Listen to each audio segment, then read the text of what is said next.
नमस्कार। मार्केट की नब्ज को पहचान के आने वाले सप्ताह की तैयारी करने के लिए मैं लेके आई हूँ मार्केट की बात निशा के साथ। तो पिछले हफ्ते हमने देखा कि मार्केट में थोड़ी उथल-पुथल रही, लेकिन फिर भी सेंटीमेंट थोड़ा पॉजिटिव रहा और आपने देखा होगा आखिरकार 3 वीक से मतलब 3 सप्ताह से क्रूड ने ये बाजी संभाली हुई है, मार्केट को संभाला हुआ है। आपने देखा होगा banking stocks, financial stocks, capital good, वहाँ पे हमने थोड़ी रिकवरी देखी। इवन आपने देखा होगा कि ऑटो स्टॉक्स में काफी कुछ रिकवरी हमें दिखी है।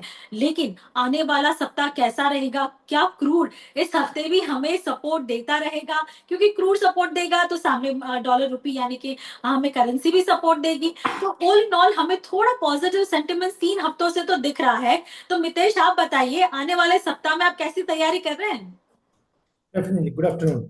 तो आने वाले सप्ताह में तैयारी यही रहेगी कि बाय और डिप्स की स्ट्रेटेजी के साथ आप आगे बढ़िए, क्योंकि 24,000 जो निफ्टी का लेवल है वो होल्ड किया हुआ है निफ्टी ने।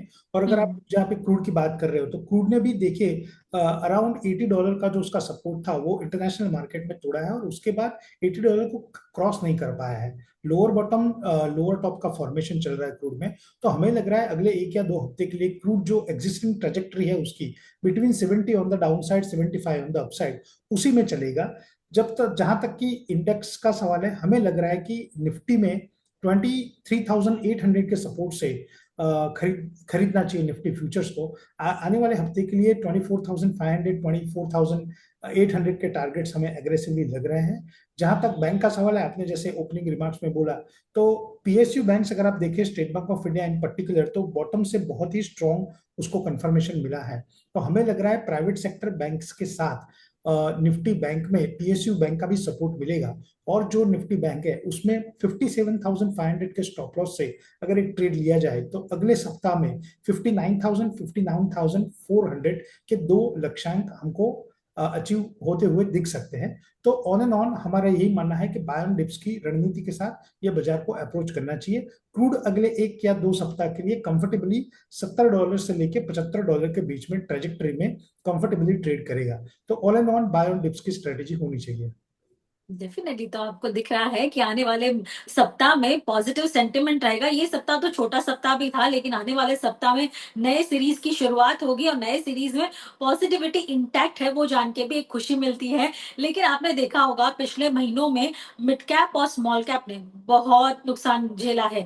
लेकिन सडनली इस हफ्ता हमने देखा कि मिड कैप और स्मॉल कैप वापस कमबैक करते दिखे। क्या ये भी थोड़ा बहुत सपोर्ट करेंगे? डेफिनेटली अगर निशा जी देखिए तो बहुत सारे स्टॉक्स मिड कैप और स्मॉल कैप में ऐसे हैं, क्योंकि देखिए मिड कैप और स्मॉल कैप को आप पूरे एक ब्रश से पेंट नहीं कर सकते, क्योंकि बहुत सारी चीजें वहां पे चल रही है। तो अगर सिलेक्टिव मिड कैप्स देखें आप तो बहुत ही शानदार चीज है। फॉर एग्जांपल, अगर आप केमिकल स्टॉक्स देखे तो बालाजी अमाइंस ले ले, या बोदाल केमिकल ले ले, या अकल्य अमाइंस ले ले, तो निचले स्तरों से बहुत ही एक स्ट्रॉन्ग खरीदारी उसमें देखने के लिए मिले हैं। चुनिंदा शेयर्स फार्मा के हैं, उसमें भी हमको बहुत ही बॉटम फॉर्मेशन से एक अच्छी खरीदारी देखने के लिए मिली।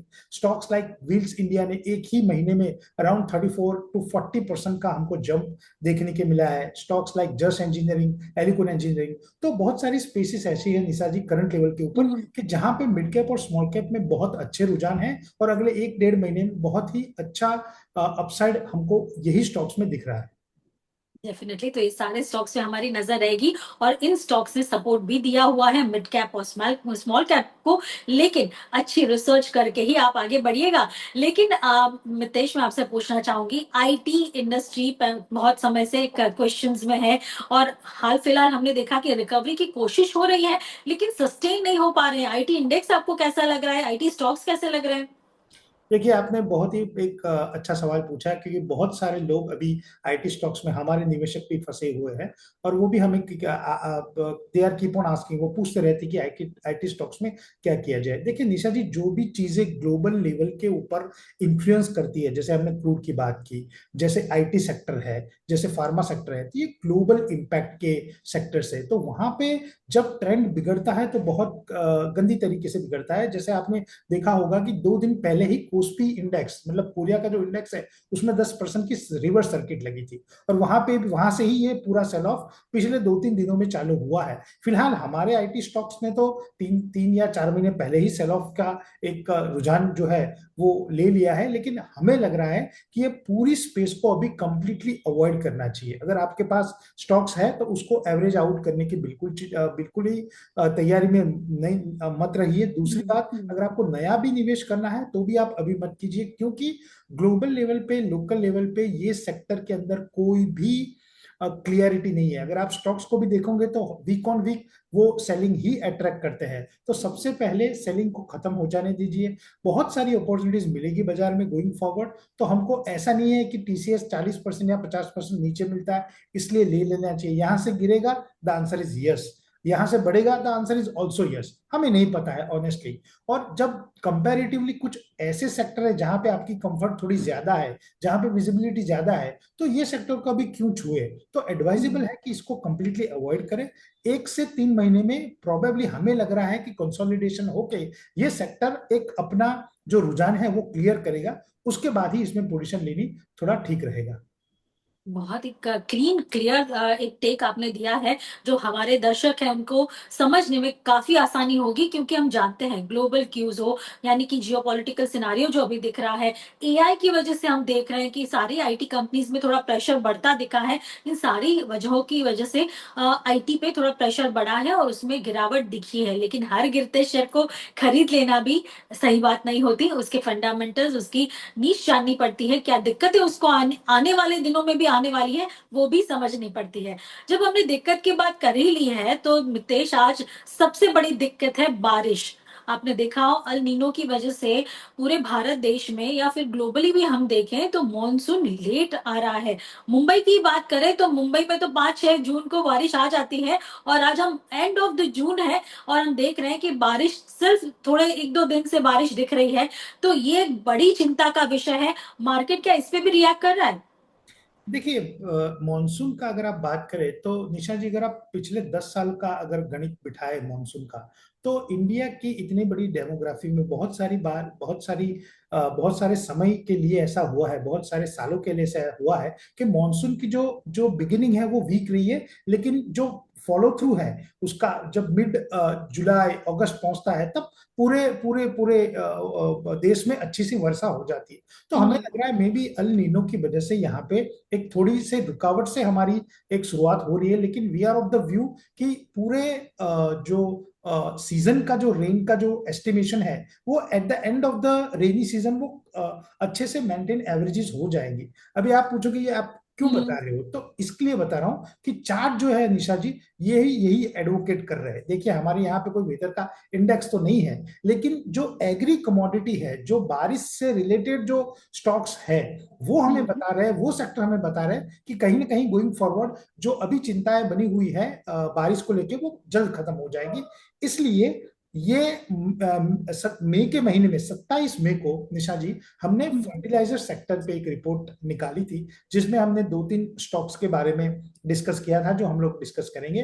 और हम्म। उसके बाद 7 जून को हमने शुगर सेक्टर के ऊपर भी एक रिपोर्ट निकाली है, क्योंकि फर्टिलाइजर सेक्टर अगर और शुगर सेक्टर दोनों ही बारिश के ऊपर डेफिनेटली निर्धारित है। लेकिन अगर आप इसके स्टॉक्स की चार्ट पैटर्न देखो तो ये यही एडवोकेट करते हैं कि अगले 1 से 3 महीने में जबरदस्त तेजी ये दोनों सेक्टर के 4 या 5 स्टॉक जो हमने चुनिंदा सिलेक्ट किए हैं उसमें होगी। तो इसी हाइपोथेसिस के बेस पे हमें लग रहा है कि बारिश जो है वो भले लेट चालू हुई है, लेकिन गोइंग फॉरवर्ड जो है वो पूरे सीजन का एवरेज मेंटेन कर लेगी। तो डेफिनेटली अगर हम इसकी बारिश की बात करें तो उसकी सीधी इम्पैक्ट एग्रीकल्चर पे होती है, और इसी में से हमने देखा है दो सेक्टर्स जो है शुगर और खास करके फर्टिलाइजर। इसमें मितेश ने एक रिपोर्ट, रिसर्च रिपोर्ट जारी की है, उस पर भी हम चर्चा करेंगे। जैसे आपने कहा एग्रीकल्चर की, हमने देखा है आपने शुगर और फर्टिलाइजर दोनों की बात की है, लेकिन ज्यादातर हम देख रहे हैं उस पर गवर्नमेंट पॉलिसीज का भी इम्पैक्ट होता है। आप इसको कैसे एनालाइज कर रहे हैं, क्योंकि बारिश आए ना आए लेकिन गवर्नमेंट पॉलिसीज तो इम्पैक्ट होनी ही है, उसका ना कोई तो डिसीजन आना ही है। डेफिनेटली, देखिए आपने बहुत एक अच्छा पॉइंट रेज किया है, तो मैं दो तीन चीजें यहाँ पे क्लियर करूं। देखिए, hmm. India continue to remain one of the world's largest fertiliser consumer, उसमें कोई दो राय नहीं है कि हमारा कंजम्पशन जो फर्टिलाइजर का है वो वर्ल्ड में सबसे ज्यादा है। उसके दो तीन कारण मैं बताता हूँ। एक तो है हमारा पॉपुलेशन ग्रोथ, दूसरा है हमारा इंक्रीजिंग क्रॉप इंटेंसिटी। देखिए, अभी बहुत सारे ऐसे स्टेट्स हैं जहां पे कोई क्रॉप प्रोड्यूस ही नहीं हुआ था, वो भी आज प्रोड्यूस हो रहा है। ठीक है, it is hmm. Only because of the fact that कि अभी फार्मर जो है वो ज्यादा अवेयर हो गए। उनको लग रहा है कि हम जो एक ही क्रॉप करते थे, इसके बजाय अगर हम मल्टी क्रॉप करें तो हमारी प्रोडक्टिविटी बढ़ेगी, हमारी इनकम बढ़ेगी। और ये आज की बात नहीं है, पिछले 5 एक सालों से ये सब चीजें हो रही है। दूसरा, हमारा फूड इन्फ्लेशन का मैनेजमेंट भी बहुत स्ट्रांग है। तो ये कुछ चीजें हैं जहां पे हमको लग रहा है कि फर्टिलाइजर की डिमांड बढ़ेगी। हावेवर, अगर आप रिस्क की बात करो तो हाँ, 100%, अभी भी हमारा 100% डिपेंडेंस जो पोटास पे है वो हमारा इंपोर्ट हो रहा है। दूसरी चीज, हमारा सिग्निफिकेंट डिपेंडेंस है फॉस्फेट के ऊपर, क्योंकि वो भी बहुत बड़ी मात्रा में इंपोर्ट हो रहा है। तीसरी बात, एक्सपोजर टू ग्लोबल जो नेचुरल गैस प्राइसेस है उस वो भी इम्पैक्ट करते हैं। लेकिन हम्म। निशा जी, दो तीन चीजें जो हमें देखनी चाहिए ये है कि basically India is all about agriculture. अगर डायरेक्टली इनडायरेक्टली अगर आप बिल्कुल। देखो तो आज भी एग्रीकल्चर में बहुत बड़े पैमाने पे इनोवेशंस हो रहे हैं। अगर बहुत बड़े पैमाने पे सीड्स कंपनी आ गई, जैसे अभी रिसेंटली एक कंपनी जो अभी रिसेंटली लिस्टेड हुई है 2018 में, call Dharmaj crop guard limited, वो पेस्टिसाइड्स बनाते हैं। तो उनका भी जो है वो स्पेशलाइज्ड प्रोडक्ट लेके आ रहे हैं कि क्रॉप की फर्टिलिटी कैसे बढ़े। तो आपकी पॉलिसी का जो आंसर है वो मेरा ये है कि आज का फार्मर ज्यादा एजुकेटेड है, नई हम्म। जनरेशन इसमें की इंटरेस्ट ले रही है, टेक्नोलॉजिकल डेवलपमेंट हो रहे हैं। क्रॉप की फर्टिलिटी कैसे बढ़ाए, एक ही सीमित जगह पे मल्टी क्रॉप लेके फार्मर की इनकम कैसी बढ़ाई जाए, इसमें भी गवर्नमेंट की बहुत सारी पॉलिसीज है जो हमें दिखती नहीं है, लेकिन इनडायरेक्टली हर एक स्टेट गवर्नमेंट वो इंप्लीमेंट करती है। तो इन सब चीजों से हमें लग रहा है कि अभी जो पहले था आज से 20-30 साल पहले, कि अगर अगर रेन नहीं आई, बारिश नहीं आई, तो एक आम किसान है उसकी आमदनी पे हिट होगा। आज के दिन में ये इक्वेशन नलीफाई हो गया है, क्योंकि आज का किसान भी जानता है कि जिस तरीके से डेवलपमेंट हो रहा है उस तरीके से हम्म। एनवायरमेंट की चैलेंजेस है। तो वो भी एक मल्टी क्रॉप के आगे बढ़ा है, वो भी टेक्नोलॉजी ऑडोप्शन के लिए बढ़ा है, वो भी अच्छा जो सीड्स है वो बाई करके सॉ कर रहा है। तो कहीं ना कहीं ये सारी चीजें निशा जी, फर्टिलिटी और प्रोडक्टिविटी के ऊपर फोकस जो है वो शिफ्ट हुआ है, इसलिए ये सब चीजें लॉन्ग रन में नलीफाई हो जाती है। जरूर, क्योंकि आने वाले दिनों में अभी बारिश की रिमझिम बरसात शुरू तो हुई है, लेकिन वो फोर्स और वो कहते हैं ना कि वो स्ट्रांगनेस आने में थोड़ी टाइम और लग जाएगा। लेकिन अगर आपने इतनी अच्छी रिपोर्ट निकाली है तो हमें स्टॉक्स भी बता दीजिए कि फर्टिलाइजर में कौन से स्टॉक्स पे आपकी नजर है देखिए, टेक्निकली। सबसे पहले तो 27 मई को हमने ये रिपोर्ट रिलीज की थी। तो हमारे क्लाइंट्स के डायरेक्ट इनडायरेक्ट पोजीशंस इसमें हो सकते हैं। हमने सबसे पहले लिया है चंबल फर्टिलाइजर, क्योंकि उस टाइम का भाव 478 था। तो वो लेवल के ऊपर हमने चंबल फर्टिलाइजर को एक रिकमेंड किया है for a target price of 625। दूसरा जो है वो फैक्ट है, एफएससीटी फैक्ट का हमने उस टाइम के प्राइस से 903 के ऊपर रिकमेंडेशन दिया था, जिसमें 1219 का टारगेट हमने दिया है। और तीसरा है नेशनल फर्टिलाइजर एनएफएल, उसमें हमने 78.36 वो टाइम का जो भाव है उस टाइम पे हमने रिकमेंड किया था फॉर अ टारगेट ऑफ 110। और लास्ट है राष्ट्रीय केमिकल एंड फर्टिलाइजर आरसीएफ, 132 पे रिकमेंड किया था, उसका 198 जो टारगेट है वो है। तो चार स्टॉक्स है मेनली, एक तो चंबल फर्टिलाइजर, दूसरा फैक्ट, तीसरा एनएफएल, चौथा आरसीएफ। हमें लग रहा है निशा जी कि अगले 1 से 3 महीने में अच्छा खासा रिटर्न ये स्टॉक्स में मिलेगा। बिल्कुल, तो हमारी नज़र रहेगी इन चारों स्टॉक्स पे जो फर्टिलाइज़र क्षेत्र से हैं, और इनकी मूवमेंट पे भी हम ध्यान रखेंगे। तो मितेश से आपको ये सलाह मिलती दिख रही है। आगे आपने बात की सेक्टर शुगर की। शुगर में तो हमने देखा है कि प्रोडक्शन अच्छा खासा हो रहा है, लेकिन ग्लोबल शुगर प्राइसेज़ भी काफ़ी अच्छी चल रही हैं। लेकिन हमारे लिए तो शुगर तो यहाँ से एक्सपोर्ट बैन हो गया है। लेकिन अगर हम दूसरी बात करें जहाँ इथेनॉल की डिमांड भी बढ़ रही है, तो ये सारे इक्वेशन कहीं न कहीं मिसमैच हो रहे हैं। आप इस पूरी एनालिसिस को कैसे देख रहे हैं? कैसे आपने शुगर सेक्टर को पसंद किया है? देखिए, शुगर सेक्टर का जो नियर टर्म अपॉर्चुनिटी है with companies lies in 4-5 sectors. सबसे पहले तो स्ट्रॉन्ग इथेनॉल कैपेसिटी, अभी सभी शुगर मिलों के पास एक स्ट्रॉन्ग इथेनॉल कैपेसिटी है। दूसरा है एफिशिएंट शुगर रिकवरी, वो भी एक बहुत बड़ा फैक्टर है। तीसरा है इंटीग्रेटेड ऑपरेशंस। चौथा है लोअर लिवरेज, और last but not the least benefit ability to benefit from both sugar and ethanol cycle. तो जो अभी हमने बात की एक किसान की कि भाई वो ओल्ड स्कूल ऑफ थॉट्स जो था कि बारिश अगर कम आएगी तो उसको इनकम कम हो जाएगी, ऐसे ही यहाँ पे शुगर कंपनीज ने भी इथेनॉल का जो प्रोडक्शन है उसमें डाइवर्सिटी करके अपने मार्जिन को मेंटेन किया हुआ है, ऐसा हमको लग रहा है। तो टिपिकल शुगर कंपनी अभी शुगर कंपनी नहीं रही है, उसमें इथेनॉल का जो प्ले है वो थोड़ा बहुत बड़ा है, और वो थोड़ा ट्रिकी है क्योंकि अभी क्या है, बहुत शुगर एंड इथेनॉल का जो साइकिल है वो हर एक हम्म। कंपनी अपने हिसाब से मेंटेन कर रही है उसका रेशियो, और अपना इबिट्टा वो मेंटेन कर रही है। तो हमें लग रहा है कहीं ना कहीं ये इथेनॉल साइकिल और शुगर साइकिल का जो कॉम्बिनेशन है वही निशा जी आगे जाके ये कंपनियों को सस्टेनेबल रेवेन्यू भी देगा और अच्छे से मार्जिन करके भी देगा। तो ये लॉजिक के ऊपर हमने इसमें भी 3 कंपनियां रिकमेंड की हैं। जरूर। सबसे पहले है बलरामपुर चीनी, 531.80 पे हमने रिकमेंड किया था विद टारगेट प्राइस ऑफ 690। दूसरा है दालमिया शुगर, उसको हमने 342.30 के ऊपर रिकमेंड किया था विद टारगेट प्राइस ऑफ 480। और last but not the list is Triveni engineering, 367.20 में रिकमेंड किया था विद टारगेट प्राइस ऑफ 551। तो 3 स्टॉक्स यहाँ पे हमने रिकमेंड किए हैं, एक है त्रिवेणी इंजीनियरिंग, दूसरा है दालमिया भारत शुगर, और तीसरा है बलरामपुर चीनी।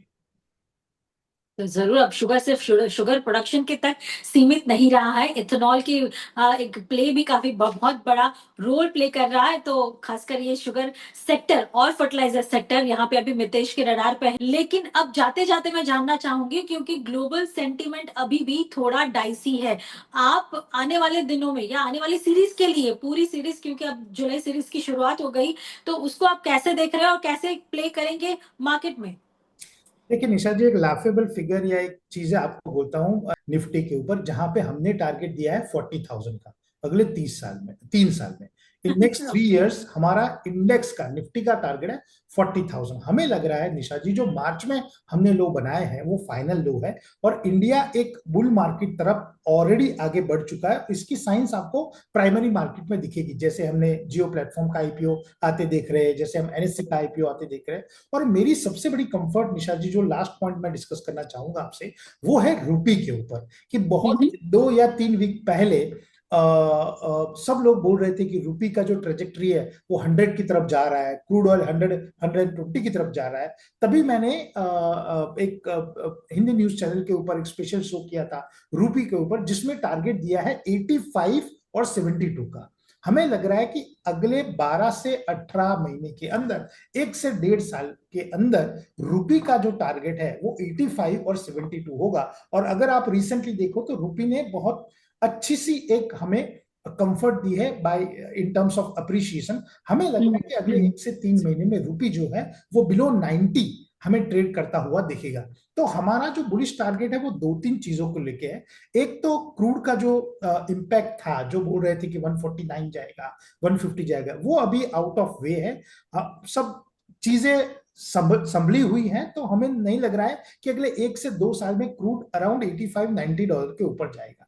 दूसरा, डेप्रिशिएटिंग रूपी का साइकिल खत्म हो गया है, वो अभी अप्रिशिएशन में कन्वर्ट हुआ है। तो हमें लग रहा है कि गोइंग फॉरवर्ड जो है वो rupee will continue to attract foreign investors, 90-85 का टारगेट हमारा है। और तीसरा हमारा बुलिश स्टैंड इसलिए है निशा जी कि अगले 1-1.5 साल में आप देखेंगे कि इंडिया में एक सुनामी आएगा आईपीओ का, और बहुत सारी कंपनीज लैंड अप होगी आईपीओ के लिए, दोनों एमएसएमई के माध्यम से भी और आईपीओ मेन बोर्ड के माध्यम से भी। तो ये तीन प्रिलिमिनरी कारण है हमारे कि हम लोग को क्यों 40,000 निफ्टी दिख रहा है। और दूसरा, अगर आप टाइम साइकिल की बात करें तो पिछले 2 साल से हम लोग अंडर परफॉर्म कर रहे हैं। तो एज ऑफ नाउ सब कुछ इन लाइन है। देखिए निशा जी, क्रूड इन लाइन है, रुपी इन लाइन है, टाइम करेक्शन से हमने 2-2.5 साल स्पेंड कर लिए जीरो रिटर्न के अंदर, और जो भी एक्सटर्नल शॉक्स भी थे जियोपॉलिटिकल के, वो भी खत्म होने को आ रहे हैं। तो अभी अगर मैं आपको पूछूं कि आपको एक बड़ा कारण क्या लग रहा है कि यहां से बाजार नहीं आएगा,